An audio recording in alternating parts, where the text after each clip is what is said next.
Hello and welcome back to my HS Samit YouTube channel. आज हम लोग बात करेंगे सेफ्टी काइजन के ऊपर। Basic of kaizen. काइजन एक जापानीज प्रोसेस है फॉर कॉन्टिन्यूअल इम्प्रूवमेंट। काइजन में kai means change, zen means good. So the meaning of the Kaizen is the change which is good for an organization for continual improvement. There is a difference between continuous improvement and continual improvement.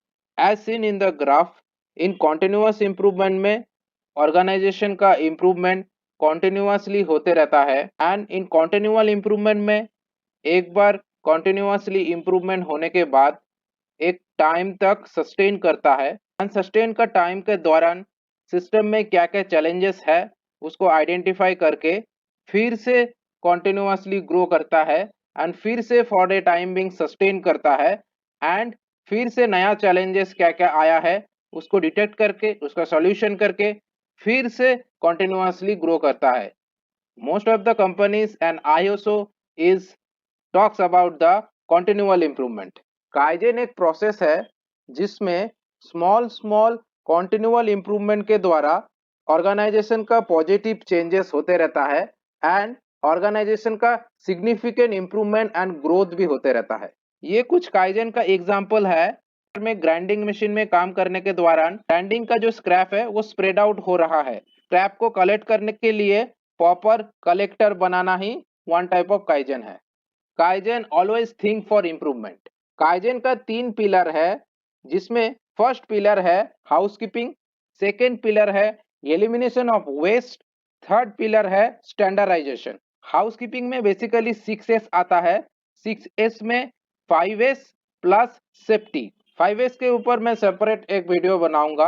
Elimination of waste के अंदर इन Japanese term में 3 तरीके का waste के बारे में बताया गया है जिसमें फर्स्ट वेस्ट है दैट इज मूडा। किसी भी नॉन वैल्यू एडिंग एक्टिविटी को मूडा कहते हैं।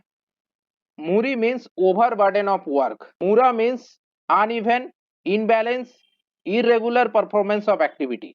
सो एलिमिनेशन ऑफ वेस्ट के अंदर ये तीनों तरीके का वेस्ट का एलिमिनेशन के बारे में बताया गया है। Standardization means policy, SOP, work instruction. Basically एक प्रॉपर स्टैंडर्ड तरीके से वर्क को एग्जीक्यूशन करना ही स्टैंडर्डाइजेशन है। काइजेन से जो बेनिफिट मिलता है, काइजेन से किसी भी एक्टिविटी का वेस्ट का रिड्यूस होता है। काइजेन से वर्क प्रोसेस सिंप्लीफिकेशन होता है। काइजेन से सेफ्टी इंप्रूव करता है। काइजेन से एम्प्लॉई एंड कस्टमर का सेटिस्फेक्शन इंप्रूव करता है। Now types of kaizen. Kaizen basically 4 तरीके का होता है जिसमें first type kaizen Tian. Kaizen Tian एक बॉटम अप इंप्रूवमेंट प्रोसेस है जिसमें क्या कंपनी का कल्चर ट्रांसफॉर्मेशन होता है थ्रू स्मॉल स्मॉल इंप्रूवमेंट के द्वारा। Second kaizen event. इसमें जो इंप्रूवमेंट होता है वो पहले से प्री डिफाइंड होता है। Talks about process improvement. यहाँ पे ऑर्गेनाइजेशन का इंप्रूवमेंट प्री डिफाइंड होता है एंड इसको एग्जीक्यूट किया जाता है थ्रू प्रोजेक्ट्स के द्वारा। Third kaikaku means radical change. इस तरीके का काइजन में भी प्रोसेस इंप्रूवमेंट होता है जहां पे मेजर चेंजेस किया जाता है। सपोज एक ऑर्गेनाइजेशन मैनुअल मटेरियल हैंडलिंग को ऑटोमेटेड मटेरियल हैंडलिंग में ट्रांसफर किया। फोर्थ काकुशिन। काकुशिन का मतलब है ब्रेक थ्रू इनोवेशन। इस तरीके का काइजन में ऑर्गेनाइजेशन अपना प्रोसेस को नया तरीके से डेवलपमेंट करता है। For example in kaikaku organization transfer manual material handling to automated material handling, but in Kakushin organization transfer from manual material handling to 3D printing technology. Most of the organization Kaizen Tian and Kiyakaku को adopt करता है for Kaizen process. Kaizen Tian methodology को adopt करने के समय 8 तरीके का waste को elimination करना होता है।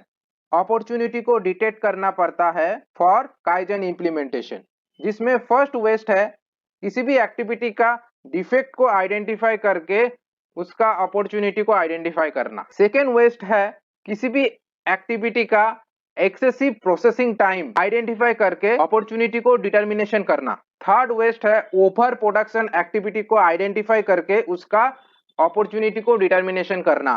फोर्थ वेस्ट है किसी भी एक्टिविटी में जिसमें वेटिंग टाइम मैक्सिमम लग रहा है वो एक्टिविटी को आइडेंटिफाई करके उसका अपॉर्चुनिटी को डिटरमाइन करना।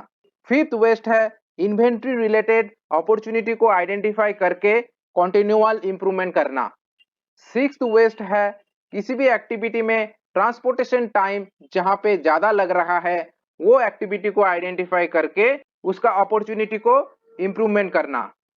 सेवेंथ वेस्ट है मूविंग, दैट मीन्स कोई भी एक्टिविटी में ज्यादा साइकिलिंग टाइम लग रहा है तो वो एक्टिविटी को आइडेंटिफाई करके उसका अपॉर्चुनिटी को डिटर्मिनेशन करना। एट वेस्ट है that is non utilizing talent, that means the person who is suited for the job वो पर्सन को आइडेंटिफाई करके करेक्ट जॉब प्रोवाइड करवाना। Now in kaikaku Hiroyuki Hirano जो कि 5S सिस्टम को डेवलपमेंट किया था उन्होंने 10 गाइडलाइन दिया है जिसके द्वारा कियाकाकू काइजन का मेथोडोलॉजी को इम्प्लीमेंट किया जा सकता है। जिसमें फर्स्ट उन्होंने ये कहा था जितना भी ट्रेडिशनल मैन्युफैक्चरिंग कॉन्सेप्ट है उसको थ्रो आउट करके नया सोचो। सेकेंड, नया मेथड सोचो फॉर काम करने का, काम ना करने का मेथड मत सोचो। थर्ड, किसी भी तरीके का एक्सक्यूज को एक्सेप्ट मत करो। फोर्थ, जितना भी बैरियर आए उसको डिफेंड करो एंड नया स्टार्ट करो। फिफ्थ, कभी भी परफेक्शन के ऊपर मत जाओ, at least 50% implementation rate is fine जब तक आपका आइडिया काम कर रहा है। सिक्स्थ, जब भी कोई मिस्टेक आप आइडेंटिफाई कर पाए उसको इमीडिएटली करेक्ट करो। सेवेंथ, ये टाइप का काइजन मेथोडोलॉजी के ऊपर पैसा वेस्ट मत करो। 8, किसी भी तरीके का प्रॉब्लम को चांस दो to use the brain. 9, problem का वाई करो 5 टाइम्स। 10, 10 जन का idea is better than 1 people knowledge. And जो सबसे इंपॉर्टेंट है काइजन कियाकाकू मेथोडोलॉजी का कॉन्टिन्यूअल इंप्रूवमेंट में कोई लिमिट्स नहीं है। Now execution of kaizen. Execution of kaizen में सबसे पहले एक काइजन टीम को फॉर्मेशन करना पड़ता है जिसमें 6 से 8 पीपल रहता है। एक टीम लीडर रहता है एंड एक को लीडर रहता है। टीम लीडर का काम है कि वैल्यू एडेड काइजन को डिटर्मिनेशन करना। काइजन को एग्जीक्यूशन करने के समय पहला स्टेप है अपॉर्चुनिटी को ढूंढना। सेफ्टी काइजन का अपॉर्चुनिटी ढूंढने के लिए पास्ट एक्सीडेंट का रिव्यू एंड एनालिसिस का हेल्प ले सकते हैं। Gemba walk and safety audit का जो फाइंडिंग्स है उससे भी अपॉर्चुनिटी ढूंढ सकते हैं। अपॉर्चुनिटी ढूंढने के बाद सेकेंड स्टेप है प्रॉब्लम स्टेटमेंट को आइडेंटिफाई करना। प्रॉब्लम स्टेटमेंट को आइडेंटिफाई करने के लिए observation, interview and video taping का मदद ले सकते हैं। थर्ड स्टेप है प्रॉब्लम स्टेटमेंट को आइडेंटिफाई करने के बाद उसका एक्शन प्लान का गोल डिटर्मिनेशन करना। इसके लिए ऑर्गेनाइजेशनल गोल एंड ऑब्जेक्टिव के साथ प्रॉब्लम स्टेटमेंट को लिंक कर सकते हैं। फोर्थ स्टेप है after implementation of kaizen and it's action plan क्या क्या चैलेंजेस आ रहा है उसको आइडेंटिफाई करना एंड डाटा कलेक्शन करना for improvement. Authenticate data collection करने के लिए टॉप मैनेजमेंट का इन्वॉल्वमेंट होना जरूरी है। फिफ्थ स्टेप है काइजन इम्प्लीमेंटेशन हो जाने के बाद उसको हॉराइजेंटली डिप्लॉयमेंट करना for continual improvement. Six step है काइजन इम्प्लीमेंटेशन करने के बाद जो रिस्क रिडक्शन हुआ उसको रिफ्लेक्ट करना in ISO, HIRA and aspect impact hazard risk register में। ये एक स्टैंडर्ड सैंपल टेम्पलेट है फॉर काइजन रिपोर्ट को प्रिपेयर करने के लिए, जिसमें फर्स्ट काइजन का अपॉर्चुनिटी को आइडेंटिफाई करना पड़ता है एज ए सब्जेक्ट। उसके बाद क्या प्रोसेस या क्या प्रोजेक्ट को इम्प्रूवमेंट करेंगे उसको आइडेंटिफाई करना होता है। किस एरिया एंड लोकेशन में काइजन को इम्प्लीमेंटेशन करना है उसको आइडेंटिफाई करना होता है एंड किस डिपार्टमेंट एंड डिवीजन में काइजन को करेंगे उसको भी यहाँ पे आइडेंटिफाई करना होता है। उसके बाद क्या मेरा प्रॉब्लम स्टेटमेंट है काइजन करने के लिए उसको आइडेंटिफाई करना पड़ता है एंड काइजन इंप्लीमेंट करने के बाद क्या क्या फायदा होगा क्या क्या अपॉर्चुनिटीज आएगा उसको यहाँ पे आइडेंटिफाई करना होता है। बिफोर एंड आफ्टर पिक्चर देना जरूरी है फॉर बेटर अंडरस्टैंडिंग काइजन किस कैटेगरी के अंदर आता है उसको ये जगह में आइडेंटिफाई करना जरूरी है। काइजन इंप्लीमेंट करने के बाद क्या क्या ऑर्गेनाइजेशन को फायदा हुआ and kaizen implementation and sustain करने के बाद एंड कंपनी को जो जो इम्प्रूवमेंट डाटा कलेक्ट हुआ उसको यहाँ पे रिफ्लेक्ट करना होता है। काइजन को कौन ओरिजिनेट किया, कौन वैलिडेट किया, कौन अप्रूव किया उसको मेंशन करना होता है। काइजन टीम मेंबर के नाम यहाँ पे आइडेंटिफाई करना होता है। काइजन कब इम्प्लीमेंटेशन हुआ एंड काइजन कब कंप्लीट हुआ उसको भी यहाँ पे रिफ्लेक्ट करना पड़ता है। एंड इफ एनी रिमार्क्स है तो उसको भी यहाँ पे लिखना पड़ता है। Thank you all for listening today's topic. If anybody's have any query then please comment in my YouTube channel. For more information like and subscribe my YouTube channel.